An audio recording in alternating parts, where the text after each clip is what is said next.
धर्मामध्ये जा, कोणत्याही धर्मात म्हणतोय, प्रार्थना फार महत्त्वाची.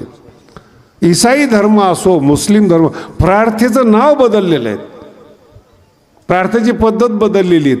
प्रार्थना कुठल्याही धर्मामध्ये बंद नाही आहे, पण ते प्रार्थनेत काय मागायचं आहे हे कळालं पाहिजे. वेदापासून आतापर्यंत 1000 धर्म शोधा, आले गेले, सगळ्यामध्ये प्रार्थना आहेत. तुम्ही शाळेत जात असताना प्रार्थना आहे, प्रार्थनेत जे मागितले त्याचा अभ्यास पाहिजे.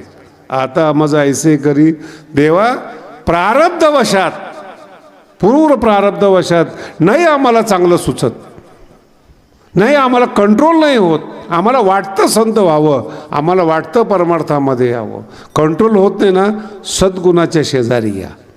आता माझा ऐसे करी, माझ्याकडून होत नाही, माझ्याकडून दुर्गुण सुटले जात नाहीत, मला प्रार्थना कर, मला आशीर्वाद दे, मला जवळ घे.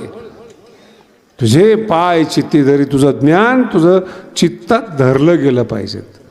म्हणजे महाराज हे होऊ शकतं का? संपूर्ण जग प्रार्थना करतो, संपूर्ण जग प्रार्थना करतं. एखादा माणूस आजारी पडला, मुस्लिम असेल तो दुआ मागतो, ईसाई असेल तर प्रार्थना करतो, आणि आपल्या परिसरामध्ये आपल्या हिंदू धर्मात असेल तर देवाला जाऊन नवस करतात. ही प्रार्थना आहे. जगद्गुरु तुकोबरायांची प्रार्थना करतात, त्याच्या मागचा भाव आहे हा. आणि प्रारब्धाचा सगळ्यात मोठा फटका सांगतो तुम्हाला, सगळ्यात मोठा फटका.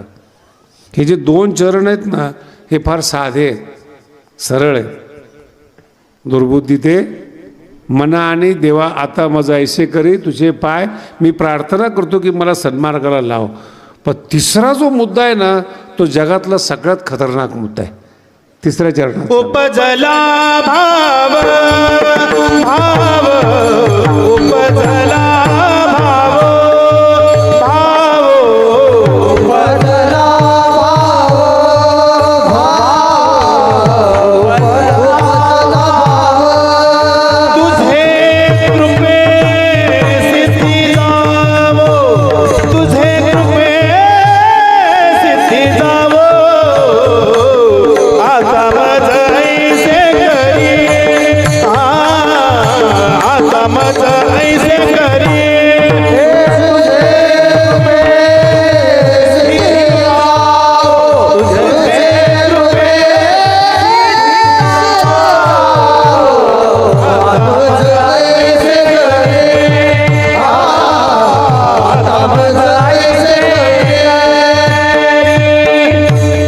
सगळ्यात खतरनाक एवढा शब्द आहेत. उपजला, परमार्थ करण्याची, चांगलं वागण्याची भावना जन्माला येत नाही.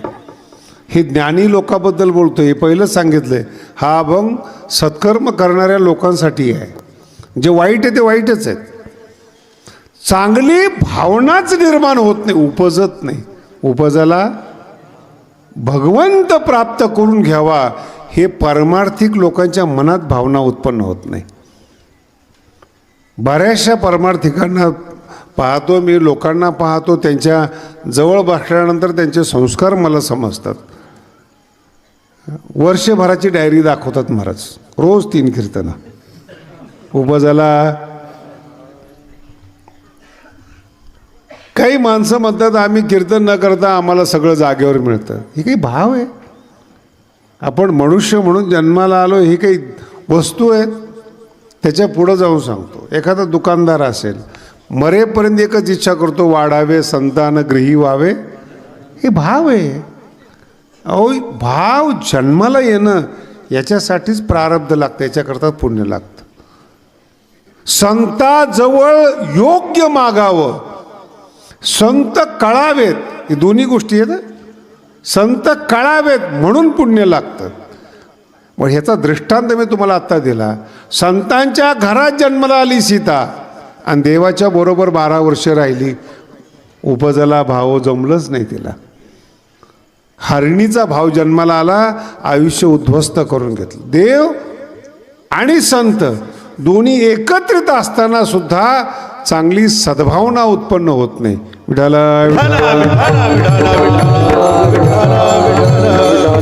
जेवढे वैज्ञानिक लोक आहेत, जेवढे वैज्ञानिक लोक आहेत, जेवढे विज्ञानाला मानणार आहेत, त्यांना आव्हान आहेत.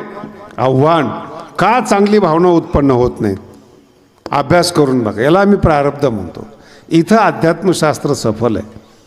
मागच्या जन्मातलं पुण्य म्हणण्याचं कारण, एकाच आईच्या पोटी दोघंजण जन्माला येतात. दोघांचे भिन्न भिन्न कर्म असतात. एक श्रीमंत असतो आणि एक गरीब असतो. गरीब असतो, विचारा त्याला, हट्टी असतो तो, नाही मला हेच पाहिजे, वाईटच पाहिजे. आणि काही काही माणसं अशात महाराज आयुष्यात कीर्तन हा प्रकारच ऐकत नाहीत. आपल्याला त्या साईडला नको, 2 पैसे घ्या सप्ताहाचे, आम्हाला बोलवू नका. त्यांना विचारलं काय, काही संबंधच नाही आपल्याला, देव पण नको आणि परमार्थ पण नको, समाज आहे म्हणून आम्ही दान करतो.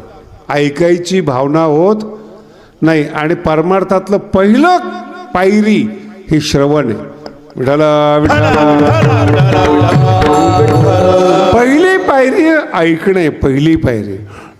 ज्याला ऐकता येतं ना तो माणूस विद्वान होतो. डॉक्टरकडे जा, गेले गेल्या तो तुमचं ऐकतो म्हणून डॉक्टर होतो तो. काय होतंय तुम्हाला? आता काही काही भाग्यवान डॉक्टर आहेत, सगळं झाल्यानंतर विचारतात काय होतंय. मग आलो कशा करतात? अवघड आहेत. ऐकणं, वकिलाकडे जा, सगळी स्टोरी ऐकतो तो, ऐकतो, ऐकण्याचे पैसे घेतो आणि त्याच्याशिवाय तुम्हाला पर्याय नाही. आपलं हृदय संताजवळ उघड करा, त्याच्यावर संत औषध देतील. संताकडे लपवून ठेवू नका. जेव्हा लोक बाबाकडे येतात ना, हृदय उघडं करतात. महाराज बाबा चुकलं, याच्यातून तारा. चुकणं स्वभाव आहे, लपवणं कपट आहे. आणि कपटी माणसाचा उद्धार होतच नाही.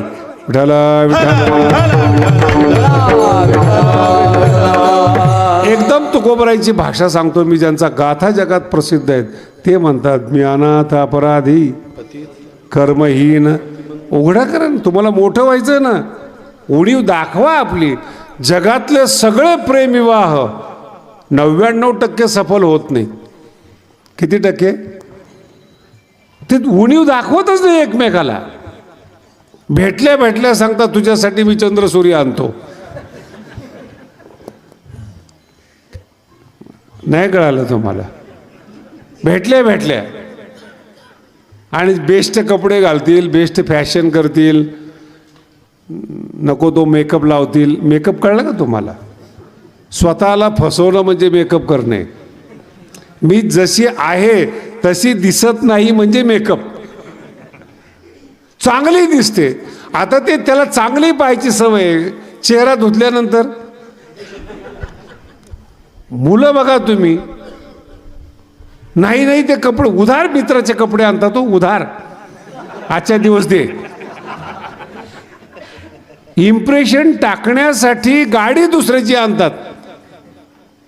बरेचसे महाराज लोकांचे कपडे पाहून आळंदीला ज्या आलेले आहेत ते फसलेले आहेत की त्याच्याकडे तेवढंच भांडवल आहे, दुसरं काहीच नाही.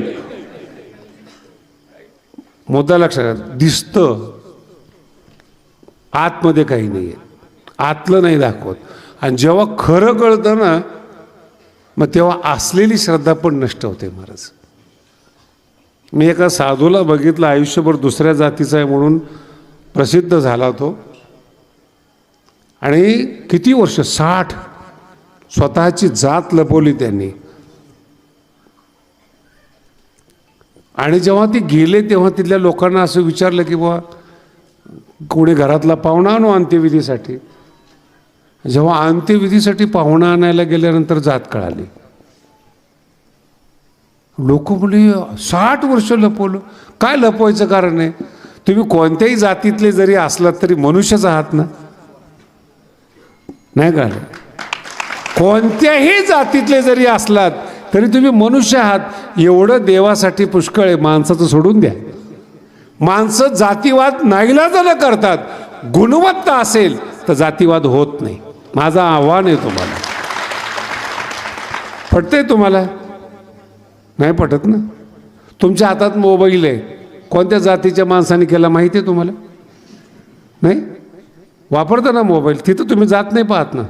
तुमच्या हातात घड्याळ आहे, तुम्ही चष्मे आहेत, कोणत्या कंपनीने तयार केलं, मग तो शाकाहारी का मांसाहारी ते पण नाही पाहिलं. काय पाहिलं तुम्ही समोरच्या माणसाचं? ज्याचे कपडे घातलेत त्याचं काय पाहिलंय तुम्ही? ज्याची कंपनी काय पाहिलं तुम्ही? हजार उदाहरणं रोज देतो. जातीवाद फक्त दुःख देणार.